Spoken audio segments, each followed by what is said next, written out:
estamos vivendo um feriado de Corpus Christi, né? Quero chamar a sua atenção, pedir para você não deixar de assistir o Band Cidade. Hoje também é o Dia Nacional do Luto e nós temos uma matéria especial para falar com as pessoas, saber como é que elas lidam com o luto, como é que é essa vivência, quanto tempo dura, se é mais rápido para uns, se não passa nunca para outros. No Band Cidade você vai ter uma reportagem especial e nós vamos falar sobre esse assunto. Mas hoje é um feriado de Corpus Christi e para falar um pouco sobre os feriados religiosos, sobre o calendário litúrgico do país, nós convidamos o pastor Carlos Eduardo Aranha Neto, pastor presbiteriano, que está aqui conosco, para dizer para a gente, feriado de Corpus Christi, no calendário cristão, que feriado que é esse, pastor? Bom dia. Bom dia para todos, para aqueles que podem aproveitar o feriado, descansem bastante, para aqueles que têm que trabalhar como vocês, que o dia termine logo. Muito obrigada. O nosso calendário ele tem diversas datas, que são datas religiosas, algumas delas acabam se tornando feriados facultativos, outras não. Mas isso muito a ver com a nossa tradição, né, de uma origem católica romana que nós recebemos, né? Então, muitos dos nossos dias especiais acabam sendo atrelados a esse calendário litúrgico e Corpus Christi, de fato, é um que está relacionado a isso, que acontece 10 dias depois do dia de Pentecostes, 50 dias depois do feriado ou da ocasião da Páscoa. Então... Pois não. Não, eu ouvi dizer que o calendário, principalmente o calendário romano, até o calendário de feriados no Brasil, ele é contado a partir de Corpus Christi, contado daqui para lá. Tem o feriado de Corpus Christi, 50 dias depois antes a Páscoa, 50 dias antes o Carnaval, não sei se tem a ver isso. Eu achei interessante a conta. Não fiz a conta para ver se é verdade, não. De fato, essas datas são muito flutuantes, né? A gente só tem algumas coisas que são básicas. O Corpus Christi sempre vai ser numa quinta-feira, a Sexta-feira Santa obviamente vai ser na sexta-feira, né? E algumas outras vão variar, até mesmo o dia em si em que se comemora, né? Porque daí o calendário de fato vai sendo alterado ano a ano. E de fato, assim, parece estar uma pergunta boba, mas o que se comemora no dia de Corpus Christi? O que tem em torno de todo esse dia? O que a igreja prega para esse dia? Bem, a gente precisa fazer uma distinção aqui, porque como o Edson falou há pouco, eu sou pastor da igreja presbiteriana, é uma igreja de tradição reformada, protestante, e esse feriado, ou essa data, para nós protestantes, ela não tem o peso que para a tradição católica romana tem. Então essa é uma festa cristã de doutrina essencialmente católica romana. E aquilo que eles comemoram, na verdade, é uma celebração da manifestação física do corpo de Cristo nos elementos da Eucaristia, do pão. Isso vem desde o Papa Urbano IV, perdoe-me se os católicos que nos ouvem, né, me corrigirem, mas por volta do século XIII, se eu não me engano. Mas a ideia é fazer uma lembrança da presença física de Cristo nos elementos da Eucaristia. Os protestantes não pensam assim. Sim. Para nós, protestantes, a Santa Ceia ou Eucaristia é um meio de graça, a partir das próprias palavras de Jesus nos Evangelhos, quando ele institui com os seus discípulos uma nova visão de uma festa habitual que eles sempre comemoraram, que era a festa da Páscoa.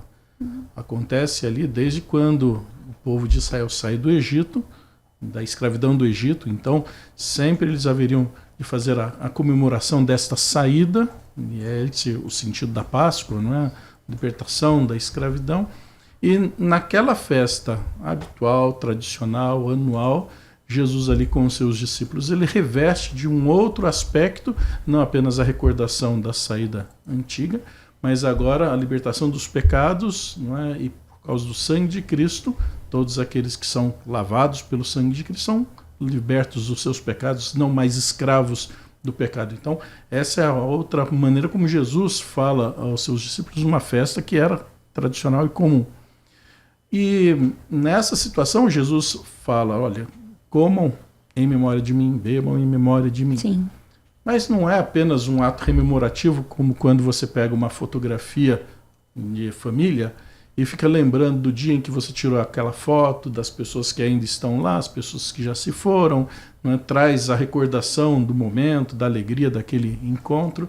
Mas, além disso, não é simplesmente uma recordação. Nós chamamos como meio de graça porque, através da participação na Santa Ceia ou na Eucaristia, nós vamos tratar assim, é uma forma mística de compreensão. É como se estivéssemos trazendo novamente a Cristo para dentro de nós. Aqueles que devem participar da Santa Ceia ou da Eucaristia, eles passam por cursos de preparação para receber o batismo, para compreender aquilo que vai ser feito. E quando, então, na leitura dos textos bíblicos acerca da Santa Ceia, uma menção é feita, o apóstolo São Paulo ele diz para que nós não estejamos incorrendo em juízo participando da Santa Ceia sem discernimento, sem compreensão daquilo que se faz. Sim. É como se você entrasse num clube e de repente quer se encher de bronzeador na beira da piscina, vem um funcionário e fala assim, você não pode fazer isso. Por que eu não posso? Isso aqui é um país livre, eu quero fazer o que eu quiser. Não, não é assim. Você tem um código de regras e aqui se estabelece como é que você tem que se portar nesse lugar. Então, até mesmo participar da Santa Ceia, para quem não tem essa compreensão profunda, não foi instruído, participar daquilo que é um pedaço tão pequeno de pão, um cálice tão pequeno de vinho, não é? Assim, comer e beber tão pouco assim, mas aquilo se reveste de um simbolismo muito especial, muito importante. E participar sem discernimento, sem compreender que aquilo que nós estamos fazendo é como se estivéssemos tornando o próprio Senhor Jesus para dentro de nós, nós estaríamos ofendendo a quem se voluntariamente deu a morte por cada um de nós. Agora, pastor, católico romano ou protestante, quando a gente ouve um relato como esse que você diz, parece uma coisa um pouco assim, distante da gente. Para católicos e para protestantes, os relatos da Bíblia parecem muito distantes. Como aproximar, como a gente saber mais do Corpus Christi, do Pentecostes, que você citou anteriormente? Como é que a gente se atualiza, né? Com tanta informação hoje, com tanta rede social? Me parece que as pessoas estão um pouco distantes ainda dessa tradição religiosa. Uma das coisas que nós temos como fundamento é que as Escrituras, a Palavra de Deus, se torna a nossa única regra de fé e prática. Então, esse é um conceito que nós assumimos. Tudo se discute a partir das Escrituras. É como se, de repente, lá na casa de vocês, quisesse, eu quero aumentar a varanda aqui do meu prédio, vou quebrar essa muretinha aqui e emendar com a do vizinho. O vizinho fala, não, mas isso aqui é meu. Então vamos discutir isso. Por que você acha que deve ser seu e eu acho? Não é questão de achar. Existem leis que estabelecem, não é? Sim. E a gente então vai recorrer à lei para então estabelecer até onde um vai e até onde o outro vai. E até mesmo com questões religiosas, a Bíblia se torna então a base para qualquer tipo de discussão. Então, tem ocasiões em que as pessoas vão falar assim, mas eu acho que deve ser dessa forma, eu penso que deve ser assim, ou eu fui ensinado a entender dessa maneira. Falar, mas se Deus nos deixa a Bíblia, as Escrituras, para se tornar então a maneira de conhecer a sua vontade e os seus desígnios, é por ali que a gente vai então estabelecer o que é que de fato nós precisamos entender como fé. Os desdobramentos das mais variadas religiões, seitas, segmentos, doutrinas, talvez aconteçam por causa dos desvios que são tomados daquilo que então a palavra original foi esquecida para então acomodar algumas conveniências conforme aquilo que então é necessário para arregimentar mais pessoas ao seu redor. E partindo desse mesmo pressuposto, a gente vê que muitas religiões acabam tendo até guerras por conta de que não existe um respeito, não existe um limite. Nós vivemos num Brasil plural em questão de religião, nós temos religiões de matriz africana, nós temos os cristãos. Então, como encontrar esse equilíbrio? Como encontrar Porque eu lembro que quando eu era criança, meu pai falava, discutir sobre futebol, religião e política a gente não discute. E aí eu acho que a gente criou essa trava de ninguém conseguir conversar com ninguém. Você acha que a discussão é válida, até quando é no caso de religião? Discussão com respeito. Eu acho que a palavra mais importante que você coloca aí não é nem discussão e nem religião, mas é respeito. A gente vive num tempo em que as pessoas vão se apoderando das palavras e trazendo para si como sendo as donas, né, do termo, e o outro que entenda da forma como eu devo entender. Ou seja, às vezes você encontra assim, numa discussão familiar, né, o filho toma uma atitude e chega gritando lá com os pais, vocês têm que respeitar a minha decisão. Mas respeito é uma via de mão dupla. Eu preciso respeitar o outro, assim como o outro precisa me respeitar. Então, no momento em que eu fico exigindo que o outro me respeite, eu também devo me oferecer a respeitar aquilo que o outro pensa. Isso com educação, com civilidade, né? E talvez estas coisas estejam se perdendo, porque bate na mesa para dizer, eu tenho que ser respeitado, eu quero ser respeitado. Tá bom. Inverta a situação também, porque o outro pode pensar diferente. Até porque se a pessoa pensar diferente de você, você tira ela do grupo do WhatsApp. Né? É verdade. Nessas horas... É muito volátil, né? Você fica lamentando de não ser o administrador. Você queria tirar essa pessoa aqui do grupo, eu não posso. Então... Estamos conversando com o pastor Carlos Eduardo Aranha Neto, que é pastor presbiteriano, mas ele também é capelão da Polícia Militar aqui de Campinas. E esse, eu imagino que deva ser um trabalho... se bem que eu acho que a vida de pastor não é fácil, mas é um trabalho de capelania. Exige, assim, além de dedicação, do cuidado, um empenho muito grande, não é, pastor? Sim. Esse trabalho é voluntário, não é um trabalho concursado, remunerado, nada disso. É um trabalho voluntário junto a uma associação que tem essa preocupação de cuidar dos militares de uma forma geral, e a gente tem vários segmentos da vida militar, mas constantemente, né, eu estou lá com eles toda semana, ou com um grupo de policiais militares, ou com um grupo de bombeiros, né, e eu sempre insisto com eles do seguinte, há uma pessoa dentro daquela farda. Uniforme esconde todo mundo, né? Às vezes você convive com um funcionário da empresa, ele está sempre uniformizado, você cruza com a pessoa na rua, você olha e fala assim, eu acho que eu conheço você de algum lugar. É verdade. E aquilo, né? O uniforme deixa todo mundo muito igual. E eu sempre digo para eles, por dentro da farda existe uma pessoa. E a minha oração por eles, uma palavra bíblica de um versículo que a gente lê, para uma muito breve reflexão, é para falar com a pessoa que está ali dentro, que tem família, que tem dores, que tem lutas internas, que tem problemas financeiros, que carrega uma arma, né? Que carrega uma arma. E às vezes sai para as ruas com tanto medo quanto a gente, porque não sabe o que tem pela frente. Com certeza, né? Deixou a família em casa. E a farda coloca um alvo, né, no peito deles. Né? Então, a gente às vezes imagina que por estar na função, sempre é a pessoa valente, a pessoa que está lá pronta para qualquer coisa, mas o ser humano que está ali dentro precisa ser cuidado também.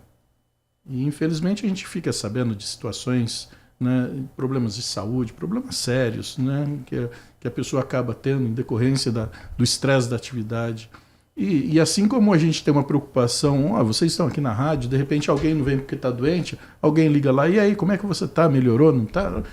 Parece que essas pessoas ficam meio que alijadas. Eu falo assim, não, isso daí tem que estar sempre bem, né? Porque aí de mim se eu não estiver bem. Né? Então, uma percepção muito egoísta. Eu falo assim, eu preciso que ele esteja bem para cuidar de mim. Mas ele também precisa estar bem. Né? Eu tenho que ajudá-lo também, eu tenho que orar por ele. Então, essa sempre é a nossa preocupação. Então, de vez em quando, alguns procuram para conversar. E não é a conversa do trabalho, eu estou com problema aqui no meu colete, estou com problema na minha arma. Não, assim, eu tenho problema com a minha irmã, eu tenho problema com os meus pais, eu tenho problema de alcoolismo na família. Né? Então, Fiquei curiosa, como que é esse trabalho? Eu não conhecia. E como que é a rotina do senhor durante esse trabalho? Você tem dias específicos que você faz essa visita? Como que é? Sim. Eu faço parte de um grupo que é a Associação PMs de Cristo. E este grupo, né, é uma associação entre policiais para acolhimento de policiais cristãos e para ajuda. E eles, então, nos pedem auxílio como pastores, missionários, obreiros, para então participar. Né? Esse trabalho em especial é apenas uns 5 minutos, no máximo 10 minutos antes da entrada deles no serviço ou por saída para a ronda, ou então, por exemplo, no bombeiro com o pessoal mais administrativo. Mas, de fato, é um período muito curtinho, muito curtinho. É um tempo para ler um versículo bíblico, fazer uma oração com eles e ajudar.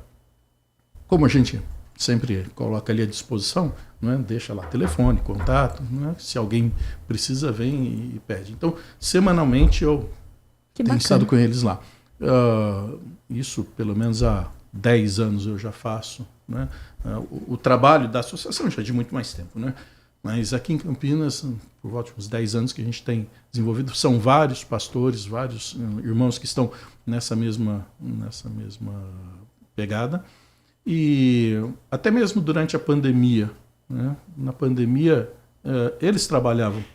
Né? Muito. E eu falava assim, eu não posso deixar de orar por eles, porque eles também estão nas ruas, eles também estão sujeitos à infecção, eles estão sujeitos aos mesmos problemas que todos nós. Então, durante todo o tempo da pandemia, toda semana, estava lá com eles para ajudá-los também, assim, popularmente fala assim, melhorar o moral deles, né? Mas espiritualmente falando. Você está dizendo isso, eu estou me lembrando aqui do meu irmão, até coloquei o caso do soldado Elister. Meu irmão já é um policial militar aposentado e é um cara, assim, uma das pessoas mais corretas que eu conheci na vida. E o meu irmão tinha um, como não tem mais o banco, eu vou falar, tinha um banco Bamerindos ali na Padre Anchieta que toda semana era alvo de assalto. Saiu um assalto em banco, as equipes de TV já corriam para lá.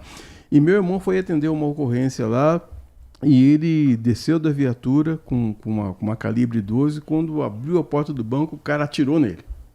Falhou a arma do cara. Aí ele não foi pedir por favor pro cara, ele pegou e atirou no cara. O que aconteceu? O cara morreu. O meu irmão quase foi preso por causa disso. Uhum. Ele foi responder a um inquérito, né? Tava numa ação, então ele falou assim, cara, e minha mãe era viva ainda, minha mãe ficou em desespero. Como é que um camarada, no exercício da função dele, o cara atira nele, ele atira no cara e vai receber um processo. Ele falou assim, olha, eu vou para São Paulo, vou ser julgado, não sei se eu volto, se eu vou ficar preso lá. Esse tipo de conflito do camarada que tá para nos proteger, mas também tem que ser protegido. E essa ajuda espiritual que você dá é fundamental, não é, pastor? Muitas vezes a gente vai participar de ofício fúnebre de policiais que foram mortos no trabalho. Né? Às vezes, até não sendo trabalho, mas várias vezes a gente ouve, né, de situação em que o bandido vê, né, pela identidade funcional que ele é um policial, não é? E assim, ele nem estava em serviço, não estava com nada, estava só num passeio, numa caminhada, e tira ele. Então, é muito triste a gente participar dessas ocasiões. Não é? Que quando a gente vai, e aí por dever de ofício tem que constantemente estar nos cemitérios aqui, né? Eu já fiquei preocupado uma vez quando um coveiro falou assim, nossa, pastor, fazia tempo que você não aparecia. Assim, puxa vida, ainda bem, né? O funcionário do hospital já está me reconhecendo, eu estou ficando preocupado, né? Mas quando nós participamos assim de pessoas muito idosas e tal, que já estavam naquela situação da vida, indo embora, é uma realidade. Quando a gente participa de jovens, de adolescentes, você percebe assim... a expressão no rosto dos amigos, aquele desespero, porque é como se estivessem dizendo, não estava na hora, né? Você foi muito cedo, né? Ou seja, pulou a vez. Né?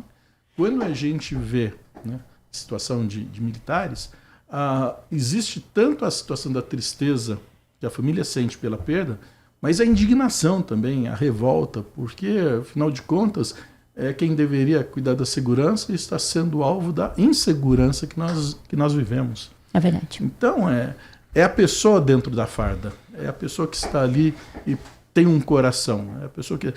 mas e esses policiais que são corruptos? Em que lugar do mundo a gente encontra uma classe de profissionais que não se envolva com corrupção? No jornalismo tem? que vende notícia falsa por aí? Assim, quantos pedófilos estão aí travestidos de padres, de pastores? Não vou dizer que são padres e pastores que são pedófilos. Não, pedófilos que se fazem. Ou seja, quantas pessoas usam das suas funções e acabam manchando a imagem de todo um grupo. E você vai para algum lugar, a pessoa olha, aponta para você, mas você é jornalista, né? E acaba tendo que responder por coisas que os outros fizeram, né? E na polícia também, ainda mais nessa situação, né, desse envolvimento com a criminalidade constante, né? Para finalizar, eu queria entender como que é a sua cabeça sendo pastor e tendo que cuidar de outras pessoas, porque exatamente o que você estava falando dos militares, dos policiais, você também tem que estar, além da sua espiritualidade muito bem aceita dentro de você, a saúde mental tem que estar em dia, hein? E quem cuida de você? Quem que cuida de você? Deus. Deus.